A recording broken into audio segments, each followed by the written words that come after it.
Hey, what's going on, everybody? This is Brian F. here, and I am coming at you today with another Balrog quick tips video. Quick Balrog tips to help you level up your Balrog gameplay. And today I want to be talking a little bit about optimizing your options when you are stunning the opponent. And this is actually a little bit more complex than it appears at surface level. Because making the correct decision when you're in a combo that's about to stun the opponent can mean the difference between getting the KO right then and there or allowing your opponent to live and potentially allowing them to make a comeback on you. So very important to maximize these opportunities, especially in a volatile game like Street Fighter V. You don't want to give your opponent the chance to get up and play if you can avoid it. So what am I really specifically referring to here? So most Balrog players know that your optimal combos often involve using EX Dash Punch. It's probably your most damaging EX move option. You see there it does 150 damage, 200 stun.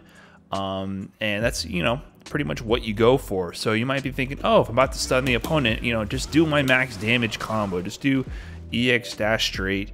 If it stuns them at the end, I'll be doing the most damage to kill them. And that's where I'm here to say that that's not actually always true. You actually do need to consider some other options. So what am I talking about here? EX Dash Punch, yeah, a lot of damage, a lot of stun. But one thing to consider is that not all the stun comes on the final hit. The first hit of EX Dash straight actually does 50 stun.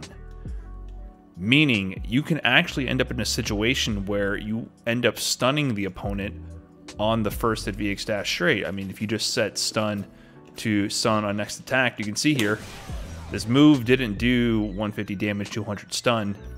The first hit of EX Dash straight stuns and only does 80 damage, meaning you lose out on 120 damage from that whiffed second part of the attack because they were stunned.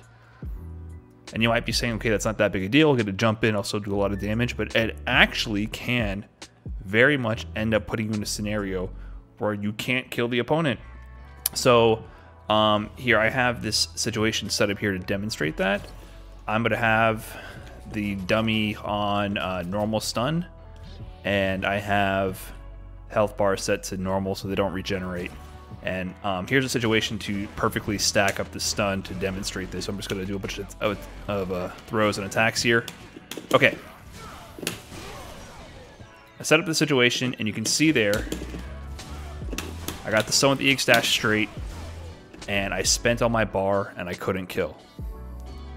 So let me replay that for you because it happened kind of fast, and let me show what's actually going down. So I have this situation saved here, so I'm just going to replay that status really quick.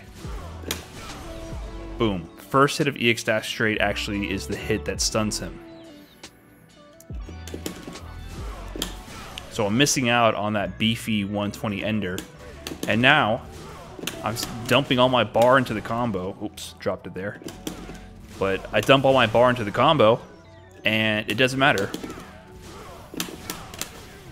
I can't do enough damage to kill them. So if the opponent had actually a little bit less stun, I probably would have killed them because the first hit would not have stunned of the EX Dash straight, and the second one would have gotten the stun for me. And that would have led to a much higher damaging combo and got that last little bit of life off the opponent. So what can you do instead? Well, if you notice, the first hit of EX Dash straight actually only does 80 damage. So why not try to do a move that does one hit but does just as much damage or more? You're really aiming for more damage from one single hit because the next hit will stun. Why not end the combo in Dash straight? Well, it actually does the same amount of damage as the first hit of EX Dash straight, more stun, but it doesn't burn a bar, so maybe you'll have enough resources to kill the opponent. So let me go ahead and check that with that same scenario set up. Let's test the same scenario but ending the combo in Dash straight and see if we can actually get the kill this time. So you see there, I stun the opponent, and if I try to use 2 bars, I still don't get the kill. So if I had only 2 bars going to this combo route, it would not kill.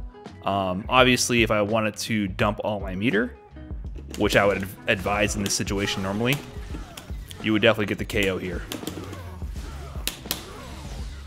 So that's a little bit better. At least there's some possibility of getting the KO.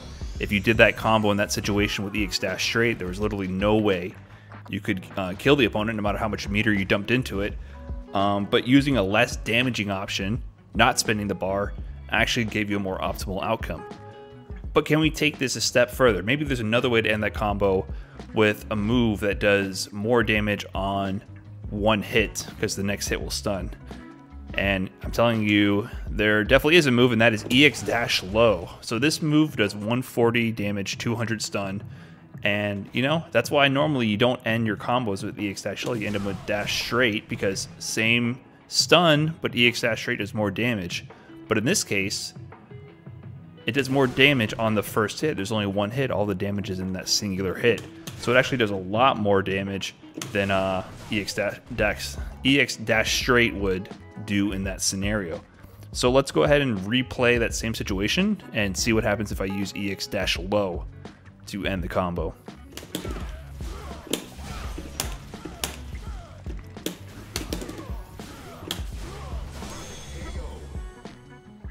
So in this situation, I'm actually able to get the kill by using only 2 bars. With regular dash straight in that situation, I was able to get the kill if I burned an entire super, and with EX dash straight, I wasn't even able to get the kill at all, no matter how much meter I dumped in. It was just impossible at that point to kill the opponent. So you can see here that whenever the opponent's really close to stun and I start a combo route, I always make an effort to end EX dash low. EX dash low, if they're just one hit away from stun, is your most optimal, by far, option to go for. Now, if they're very close to stun, but not that close, yeah, still go for EX dash straight. If they're that far away, I would do EX dash straight. If you notice, the first hit of EX dash straight does a tiny bit of stun. I mean, it just does 50 stun, right? So if you look at the stun bar, that's more than 50 stun. EX dash straight would be the optimal option to do there. But you got to keep an eye on it. If you get a little bit closer, like in this scenario where it's just like a pixel away, end your combo in EX dash low, and you'll find yourself killing in a lot more situations where normally you'd be dumping bar into the combo and they would just get up and mash 3-frame jab, activate V-trigger, and rob you right back. So do your best to avoid those situations, optimize your combos when getting a stun, and out-fundamental your opponents. That's all for this Balrog Quick Tips video. Thanks a lot for watching, everybody, and I'll catch you guys in the next one. Peace.